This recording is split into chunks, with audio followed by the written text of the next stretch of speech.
Good morning. Morning. How's everyone doing today? Good, thank you, Judge. So we're here on the case of C190589, State of Ohio versus Harold White. So welcome to Tuesday, First District Court of Appeals. And if counsel for the appellant can please identify themselves and the readiness to proceed. Sure, thank you, Your Honor. Krista Gieske on behalf of defendant appellant Harold White, ready to proceed. Good morning, Attorney Gieske. Morning. And Mary Steer for the state, ready to proceed. Good morning, Attorney Steer. Attorney Gieske, would you like to reserve time? Yes, Your Honor. I'd like to reserve 4 minutes for rebuttal, please. All right, whenever you're ready. Thank you. Good morning. May it please the court, Ms. Steer. As this court is well aware, even in cases with controversial facts, we must follow the law. In this case, we have a man standing in loco parentis who seemingly employed disciplinary techniques that many of us would find repugnant. Even so, that does not mean the rules of evidence and case law can be circumvented in the trial of that man.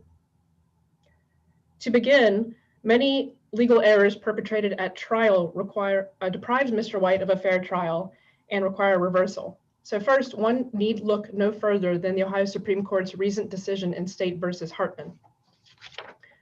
So Hartman did two things. It reinvigorated the three-prong test for Williams, and it clarified some of the misused 404B exceptions. So one point of clarification that I wanted to get into is whether or not these errors were preserved, whether they're subject to plain error review. And it is our position that, trial counsel did continuously object to the admission of the Mayerson interviews, wherein the allegations were first relayed. So rather than keeping objecting during the girl's testimony, he preserved the objection, we would argue, by continuously objecting to those Mayerson interviews. Did they file, was any motion filed to preclude this 404B material from coming in? So there was a motion in limine, but there were actually, I believe, two motions in limine. Excuse my allergies. And the subject of one was the Mayerson interviews. The subject of the other was the other act's evidence as it pertained to Big Robert.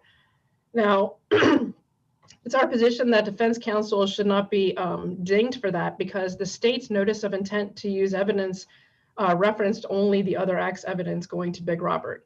So then in anticipation, defense counsel's motion was tailored accordingly. Then throughout trial, when these allegations came out through the Mayerson interviews, like I said, rather than keeping on objecting while the girls were testifying, counsel maintained that initial liminal objection and the objections to many of the instances of the Big Robert other acts evidence. Also, some of what came in was also the mechanism was the therapy records that KR read from, and counsel did outright object to that. Objection was overruled. And then there were a number of instances where Big Robert was testifying about what was allegedly done to him that counsel outright objected to, and when Teresa, I believe, testified, there were objections there. So long story short, it is a little bit sticky. You do have to look through to be precise, but it is our position that most of the objections would be subject to an abuse of discretion instead of a plain error. Well, and I think the state concedes that some of these are inadmissible under 404B. So I think the real question is the prejudicial nature of them. And I think if you look at a lot of the cases that we've had recently on 404B, usually you have maybe one or two acts that the criminal defendant is accused of, and then the bad acts are on the same caliber or worse than the ones that they're charged with. In this case, like the acts that your client is charged with are so many more calibers worse than the bad acts. And so how do we evaluate that from a harmless error standpoint? Sure, Judge. So really, the only the sexual acts are so much worse. The 17 child endangering counts are on par with, and some are directly related to what they said that he did, my client did to Big Robert, as far as, the disciplinary techniques So those are, you know, the very definition of propensity evidence is what those were introduced for. But counsel, didn't Harold admit that he made the girls stand in that military stance? He admitted to the military stance disciplinary technique. And even so, we would argue that it does not make that harmless error that that Big Robert and Teresa spoke about that as well. For one, the more people that testify about something, the more credence it gives. So the fact that, especially that adults helped testify and bolster the little kids, it said, well, if the girls are right about the military stance, you know, and he must have done that, you know, again, the definition of propensity, he must have done that back then. That what else are the girls right about now? It suggests that Harold is what Dyer and Perez talk about, the bad man. He is a bad man. And I believe, in fact, that KR even called him that in her therapy records. He is a bad man who does these things to his family members. He beats people, unreasonable discipline. That is the very, with no limiting instruction and contravention of Dyer and Perez, that these came in to portray him as such. But I didn't see that Mr. White asked for a limiting instruction. He did not, but under Dyer and Perez, when they are used to portray the individual as a bad person and encouraging the jury to convict on that basis, Dyer and Perez hold they do rise to plain error. So one, just to back up, one thing that the state argued setting, and the state did, to their credit, concede that a lot of these 404B exceptions didn't apply, but this setting one, I would love to caution the court that that is a very broad exception that should not be relied upon only sparingly. So first, it wasn't raised below. Second, every crime has a quote unquote setting. You know, has to be the Jeremy Johnson out of this court said inextricably interwoven. And in that respect, setting kind of parallels the common plan and scheme 404B exception that Hartman discussed. And there, the term of art is inextricably related to the crime charged.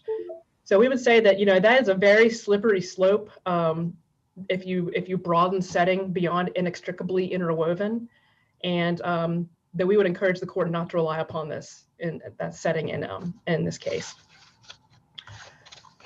So besides the 404B evidence, and we did have, there is a cumulative error assignment of error because there's a lot of improper evidence that came in and kind of adds up to deprive Mr. White of a fair trial. Allowing the girls to read aloud from pretrial statements is in direct contravention of the Balu case out of the Ohio Supreme Court. You know, you can refresh recollection, you can reference. That does not mean read from. That is. But were the statements already in evidence? The therapy record was not. And then I believe the transcribed interview. The other one was the transcribed interview. I believe counsel had moved. That one, I'm sorry, Judge, I don't recall off the top of my head, but my mental note is it is not. Those were not in evidence.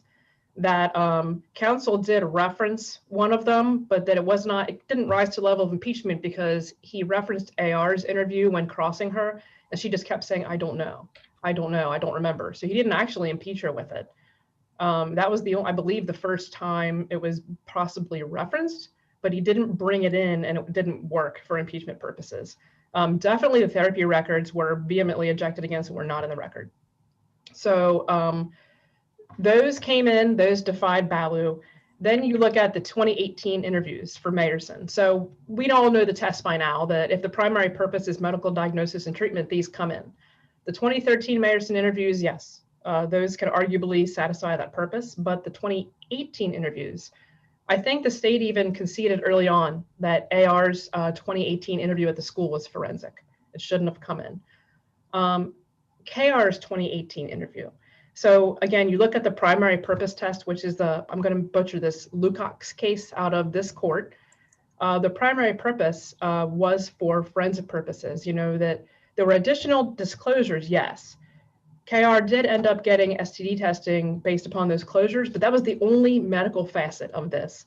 Otherwise, you know, Cecilia Freihofer, who's the Mayerson interviewer, even said, you know, after the interview, she went outside the room to talk to children's services and law enforcement who were there right then. So clearly this was forensic. They had already tried to indict him once. They were ready to go again. They had law enforcement there. So this second interview should not have come in, we would argue, because it was not primarily for medical purposes. You also have Detective Ruther, who is testifying sort of as a pseudo expert on matters of SANE exams, which we would submit as far outside the regular police officer. You know, that's a trained medical witness, should only speak to SANE exams. And the detective just bolstered the girl's accusations this way, because you have yet another adult, a police detective in charge of this case, who's saying that, yes, there's not usually physical findings, but that happens in most of these cases, in my experience. Wasn't he testifying though to his own experience after handling many of these cases? He was, but again, that there are trained doctors who testify, this is actually in their job description, and it is a dangerous, you know, to talk about physical findings. He's not in that exam room. He does not analyze those results. That is not his job. So we would submit that. But were you making a like a 16K objection that he hadn't produced an expert report, or? No, because he would have no foundation to testify on that basis. Again, he's not a medical expert anyway. So I think the way that I worded it in the brief was he's a witness with no knowledge under 70, what it would be, 702, I think, 701. He just would not have the expert knowledge to testify about the medical ramifications of these SANE exams. This gets me to the medical witness that they did call, who was Dr. Shapiro. And this is a sticky issue. So under the case law, Boston and Stowers, you know, Counsel, just letting you know, you have about a minute left. Okay. So that went fast. So the expert cannot testify as to the veracity of the child's disclosures. And, you know, Shapiro said that he testified his analysis of high likelihood of abuse was based primarily on the girl's disclosures. And what makes it worse is that AR disclosed on behalf of herself and KR. So that's even more problematic, that she spoke for herself and her sister. And then the doctor took that to draw his conclusion. So, you know, he, in effect, made the credibility assessment for the jury. He is the expert. So that is, you know, he invaded the province of the fact finder, but also, you know, experts are always imbued with more credibility anyway. So if the expert's saying it, well, it must have happened. And the prejudice for this is that there was zero evidence of the rapes. You know, when you look at, we talked about the manifest weight argument, the facts or allegations surrounding rapes are pretty out there. So for the doctor to sort of be saying, yeah, I think these girls were, or this one was, you know, there's, in effect, corroborating it. There's no other support for these two charges that carry life sentences. So it was very serious ramifications for Mr. White. And much like Randy Hall and the O'Connell case, these were he said, she said cases where there were no findings. So all of this does add up to bolster the credibility of these girls to Mr. White's detriment. Thank you, counsel. Unless there's any other questions from the panel. All right, I have your 4 minutes reserved. Okay, thank you, Your Honor. Good morning, Attorney Steyer.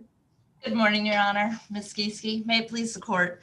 I'll start off with the other acts. Judge Bergeron, as you pointed out, we do concede, especially based on the Supreme Court's clarification in Hartman, that some of these were improper use of other acts activity.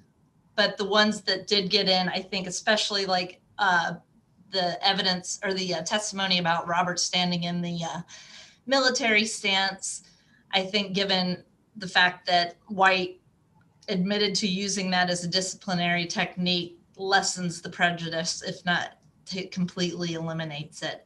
Other unobjected to other acts testimony that's came in through Teresa White, especially about him hitting her, him hitting Robert Hall. I know that I kind of wrapped it up in kind of what was going on in the whole scene, but you can't ignore the fact that these girls were in this house with two adults, and it was a question that had to be answered. If this really happened, what were the two other adults in the house doing? Why didn't they intervene? Well, I guess that's the question from a legal perspective, is how do we construe setting? Because if you construe it too broadly, you can drive a truck through it. And right. So I guess how would you define that? I think in this case, I do understand that, you know, a lot of times we can talk about setting and it's kind of we're bringing in everything that ever happened with the defendant and trying to say it led him to this point here.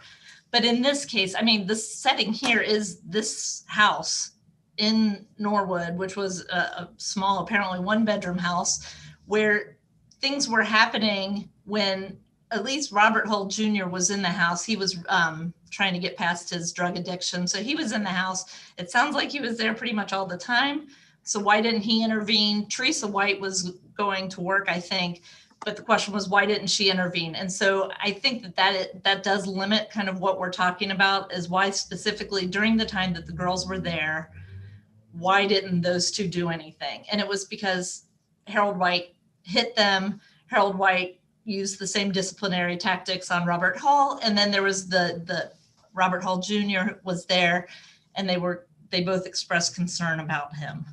And so I think that kind of, I don't think that evidence was put in for propensity, to show his propensity. I think it was put in there to show why no one intervened if it really happened. And do you think that the trial court had an obligation to provide a limiting instruction with any of this evidence?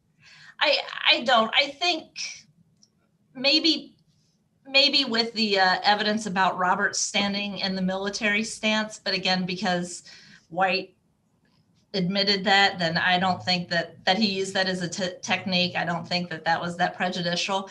The other acts, I think we have to look at whether or not, first of all, they weren't objected to. And I am not sure that counsel would have wanted to ask for a limiting instruction, because that does sometimes draw more attention to it, and maybe does kind of attack or show the jury another use what the evidence was being used for. So I don't think that it's plain error for the court not to sua sponte instruct on other acts evidence. If I could just quickly move on, as far as the girl's statement. So there are two different statements. There was the statement that KR made in therapy with Maria Lucking, and she did read from that. That was objected to, and she did read straight from that statement. But that did come in State's Exhibit 9 when Maria Lucking was testifying, because it was part of her therapy. Maria Lucking explained that part of what she does when she's conducting therapy with children is it helps them to write things out. So she had KR writing out what had happened to her. The other So you're saying that statement was already in evidence at the time of the testimony? It was not already in evidence because Maria Lucking was called after. Okay. After. So are you saying that basically obviates any prejudice or something? Yeah. Yes, Okay. It was going to come in anyway. It was in the exhibit. The second testimony was the interview with Detective Ruther.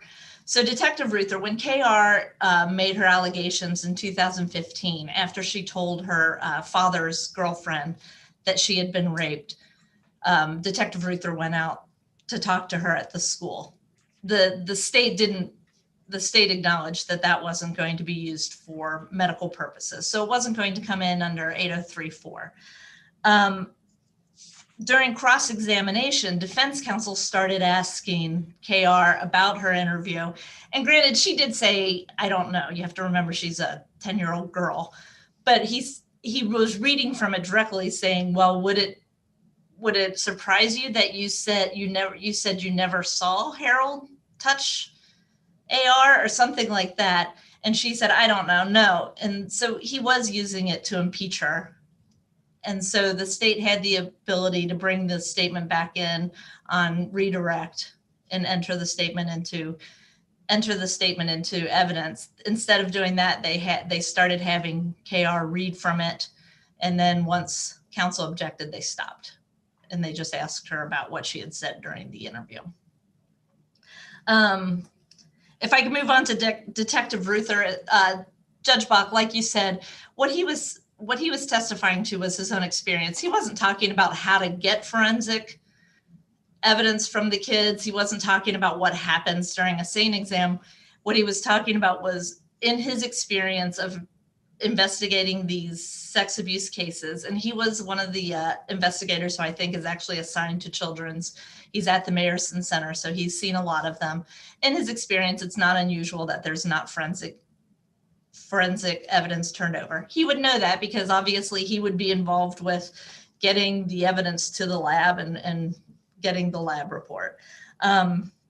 His other statement was about the hair. And when he was talking about that, he was talking about why he didn't submit it for testing, because in his experience, where someone's living in a household full of people, there can be hair from everybody. He didn't think that it was going to do anything. There wasn't a question of identity here. So to make sure I understand, basically what you're saying is he was offering testimony based on his experience, but he was not then taking the next step in drawing an opinion with respect to the facts of this case. Correct. He was basically talking about how his investigation proceeded and why, there wasn't, or that there was no DNA testing, which is common in these cases. Moving on to Dr. Shapiro's testimony, the state agrees that an expert can't testify as to the credibility of the children, but he is allowed to testify about whether or not there is a child, whether or not he thinks there was child abuse, and he can base that on the children's statement.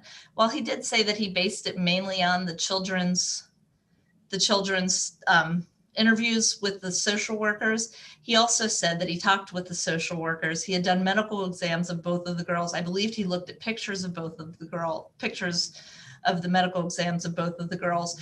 And he based it in a large part on the professionalism of his social workers, because he said he relied on them to ask the questions so that they could get at what the story was with these. But I guess this is what concerns me in these cases, and we've had a few of them that have kind of touched on this issue, is when you have a doctor who's doing some type of exam, and basically there is not physical evidence, so he or she is asking the child and ultimately bases the conclusion on what the child says. It sounds like vouching at the end of the day. And I know maybe that's what they normally would do, but if they're simply assessing the credibility of the child and the child's statement to them, then it does get a little circular.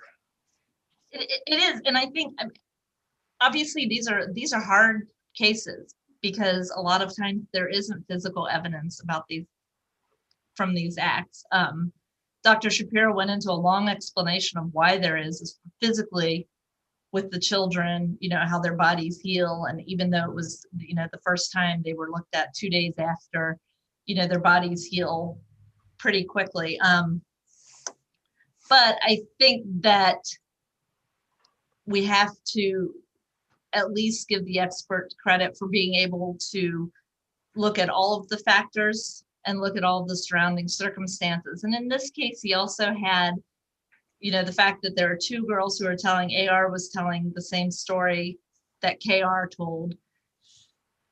His social workers were asking questions. That's what they do is ask the questions to figure out what happened to the kids so that they can get them the proper treatment. And I don't know any other way I think this fell short of an expert saying, they're credible, these girls were believable, but I don't know any other way that he could come to his conclusion without looking at what the girl said. If I can move real quickly to other assignments of error, as far as the sufficiency and weight arguments in the third assignment of error with respect to the rape of KR. As far as sufficiency, she said what had happened in Jordan.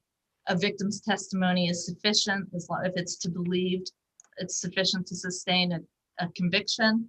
It seemed like a lot of that argument went to the weight of the argument and whether or not the girls had reason to lie. And while it is based on just her statement, she's the only one who testified exactly what had happened. there were some corroborating circumstances as well. AR saw him at one point come to KR, say, come with me. She watched her leave the room and go downstairs. So that corroborates, at least KR was down there alone with him. Hull testified that he knew on occasion that White took the girls down to the basement by themselves. She testified about the cage, which she called a black cage. It's clearly not a cage when you look at the pictures that were in the exhibit, but it is like a kind of a tool cage that was in. So I can see where a young girl would have remembered it as a cage. So there were things that corroborated what she had said to the court. As far as the GSI, AR testified that White ordered her and LR to lick each other, so that was sufficient, whether or not the jury apparently believed them. And then finally, the counts 7 through 23, the child endangering. There's some question about whether, these were obviously identical counts in the indictment. That's how they were indicted. But the bill of particulars spells out what each of the counts is. And I know that Counsel, so looking at the exhibit, or it wasn't the exhibit, looking at what the state put on at the end that showed the jury broke out what the counts were. It looks like there might be some overlap, and I was a little concerned about that. So 7 and 8 was standing outside naked, inappropriately dressed in the hole, and then 20 and 20. Well, wait a minute. I'm sorry, there were 2 of them in the military position. So there's 11 and 12, and then there's 20 and 21, and both of those were standing in the military position. Yeah, I think one was just the stand, and I do agree that those were kind of, that those 4 do seem repetitive. The state put on separate that happened more than one time, them being made to stand in the military position. And I believe one of them was for an excessive amount of times that it went many hours, even into the early morning hours. And so, and I apologize, I don't know which ones those were. And that's a good point about what the state provided. I know that there was some, the jury asked about the individual counts, but during closing argument, the assistant prosecutor walked through each of the counts and said, I do think she did mix up 19 and 20, and it should have been 20 and 21 that was standing up overnight, whereas 19 was when Harold spit in AR's face. But it was all provided in the bill of particulars, and then also on page 564, I believe, when defense counsel asked about it, the prosecutor gave him a list, which I'm assuming kind of mirrored what she used during closing argument. So there was no confusion on the part of the defense counsel. He never mentioned it again. And I don't think that we can just assume because the jury asked a question and the trial court gave an answer that wasn't objected to by defense counsel. I don't think that we can assume that they were confused. They obviously found that each of those counts, that the state had proved each of the counts. Counsel, you have about a minute left. Okay, let me end real quick with sentencing. I think sentencing, especially with Jones from the Supreme Court, obviously the court can't review the findings under 11 and 12, under 29, 11, and 12 to find out whether or not the record supports it. And we would argue that because each of the sentences individually were within range, the fact that they're run consecutive to each other doesn't make them cruel and unusual punishment. However, we do agree that it does have to go back for sentencing. The trial court put on a nunc-pro-tunc order that does not reflect what happened. The court had 2 options to sentence him for the rapes. It could either be 15 to life or life without imprisonment because KR was under the age of 10. And under Bowers, those were 2 options that are available to him. So I think that it should be remanded for that. And then the court can also figure out the proper jail time credit. Thank you. So Thank you. we'd ask that you affirm. Thank you. Thank you. Attorney Gieske? Thank you, Your Honor. A number of points I want to hit really quick. I'll kind of work backwards. The jury question with the shotgun approach was one of the most problematic, I think, aspects of this case with the identical count, 17 of them. The jury question, when you say you can't assume they were confused, the question is actually right on point. They could not differentiate what acts went to what counts. And then the fact that they went back and deliberated for a short time and came back with across the board guilty findings suggests they did this all or nothing. He is a bad man. Let us nail him to the wall on everything. He's guilty on everything. Fine. There was confusion, and we're not concerned with the effect on the defense counsel. That's not the focus here. It's the effect on the jury. So the fact that the bill of particulars attempted, and the bill of particulars had even more stuff, this was a hodgepodge between the bill, between what the prosecutor went through in closing arguments. It was a hodgepodge approach the whole way. They were not consistent. So the bill of particulars is not evidence. Defense counsel, it would not have behooved defense counsel to, it wasn't defense counsel's burden to separate that out for the jury. Defense counsel is hoping the jury says, hey, this doesn't match up, let's acquit. So the onus is not on defense counsel to clean that up. And we would encourage the court to, curb this area and say that when you have this many counts in a case, you have to neatly line it up. There has to be this jury. There's a right to unanimity of verdicts in most of the states in this nation, including Ohio. So it makes it difficult to do that analysis. It makes it difficult to do the sufficiency and weight analysis. And then I could not do an allied offenses analysis, not with any confidence, because like Judge Bach had noticed, there's some overlap. Even when the prosecutor was going over it in closing, there was some overlap. This does actually bring back in the other acts, because then what are all these other acts, like that highly damaging penis slap? There was something about peeing in a cup that was just randomly on, I think, the whiteboard the prosecutor used. All this other stuff just piled on. And it ended up culminating in the jury being confused, but saying, he's a bad man, put him away. And that's what we argue what happened in this case. And there has to be more precision. The jury unanimity is a right that we have. What else? The setting, again, that was waived. But even if not, we would encourage the court to narrowly construe that. And setting is all you have for some of these other acts. Robert and Teresa were not on trial. So the fact that they did or did not intervene does not have a bearing on whether Harold did these things or not. It doesn't matter why they did or didn't act. It matters whether Harold did these things or not, which their participation has no bearing on. The pretrial statements, Judge Bergeron, like you noticed, the KR statement actually, she read the entire therapy statement before Maria Lucking testified. So I believe it is putting the cart before the horse to say it would have come in anyway. It already had come in anyway. The damage was already done. So then the fact that it was made an exhibit later doesn't necessarily eradicate that error, and letting her read it, the entire thing. And it was a powerful statement. It was moving. Let's see. The Shapiro's testimony, so the medical exams, his actual exams dispelled his notion that sexual abuse occurred. He said the girls exhibited some Counsel, you have about a minute left, okay? So anyway, he actually disagreed with ER doc and said that any cuts or superficial things came from the exam themselves. I see no evidence of sexual abuse. So the physical exams actually dispelled the allegations of sexual abuse. Didn't he also say that it was very common that there would not be physical evidence of sexual abuse? He did, and that is, in these cases, the state brings that out because it's a major sticking point. And the funny thing is, he testified, well, it's not unusual if there's no evidence. And then he said it's not unusual if there is. So pretty much nothing's unusual. The jury said anything goes. The fact that, so he did admit that was his own testimony, that the disclosures were the primary source of why he believed these sexual allegations or the physical were also true. And again, when you look at the facts, there's more than just little discrepancies, especially with the rape allegations. They're the very serious ones. They're the black cage, seeing it is a slippery slope to say seeing someone go alone with someone else to a different location is evidence of rape.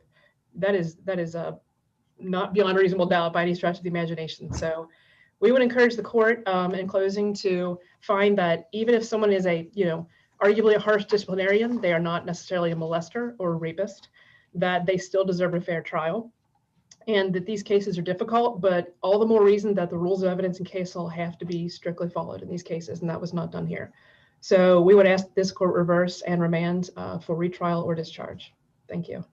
Thank you both for your arguments this morning. Thank you. Thank you. We'll take the matter under submission and issue a timely decision, and have a wonderful, lovely afternoon. It's gorgeous out there. Hopefully you can enjoy it. Thank you, you too.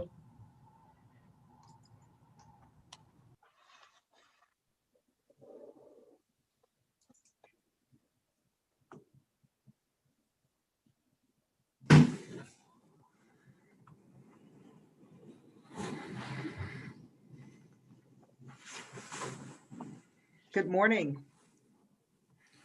Good morning. We're now here on case C200068, State of Ohio versus Jonathan Greene. If parties can please identify themselves and their readiness to proceed. Matthew Wiseman, on behalf of Jonathan Greene, the appellant in this matter. We are prepared to proceed. Thank you. Mary Steer for the state, ready to proceed. Thank you.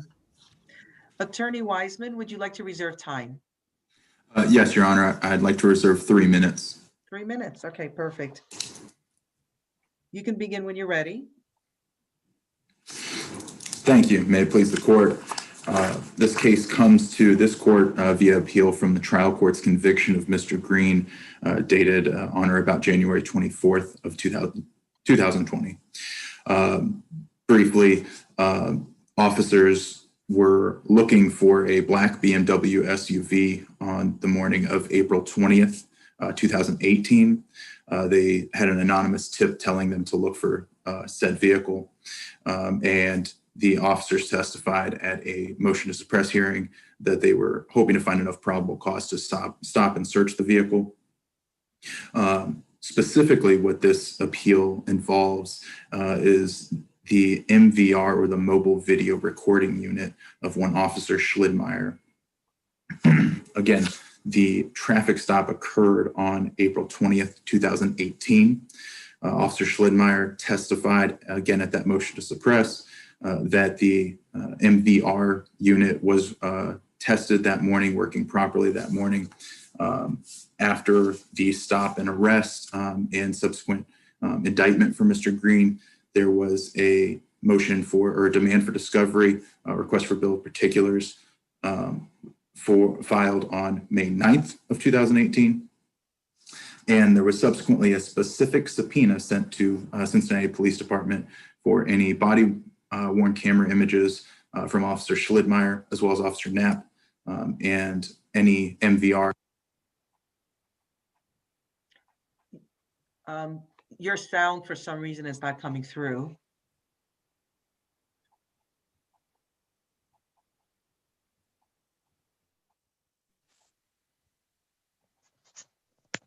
Okay.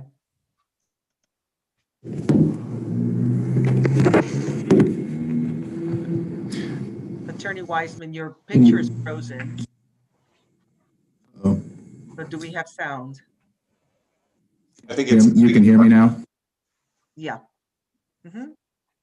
Well, let me ask you this. The testimony was that they waited a while before they activated their overhead lights because they were calling for backup, and that based on how the recording goes 30 seconds back in time, even if they had the video, it would not have captured when he turned and whether or not there was a turn signal. So what do we do with that?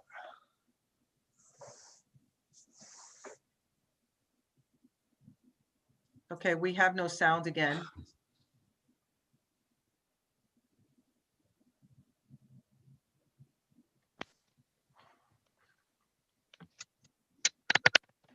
It's back on.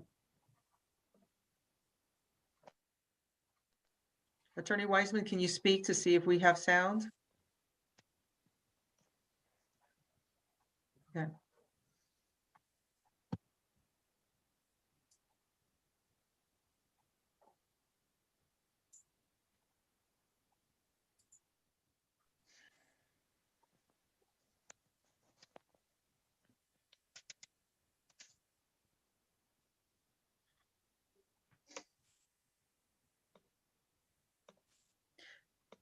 Does Maybe your try without the workstation- headphones. Does your workstation have a microphone?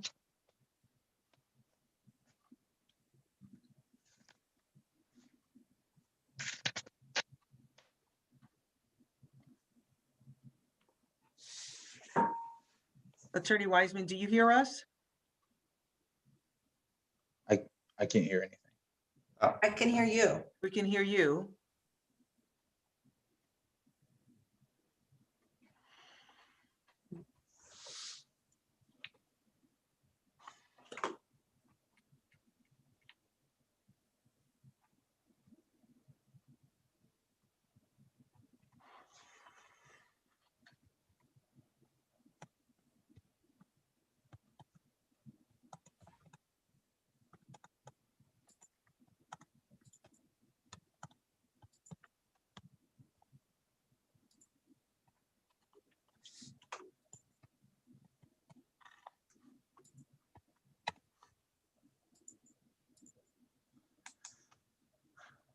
Your Honor, Yes. Mr. Wiseman is logging back out and logging back in, and hopefully that will resolve the technology issue. All right.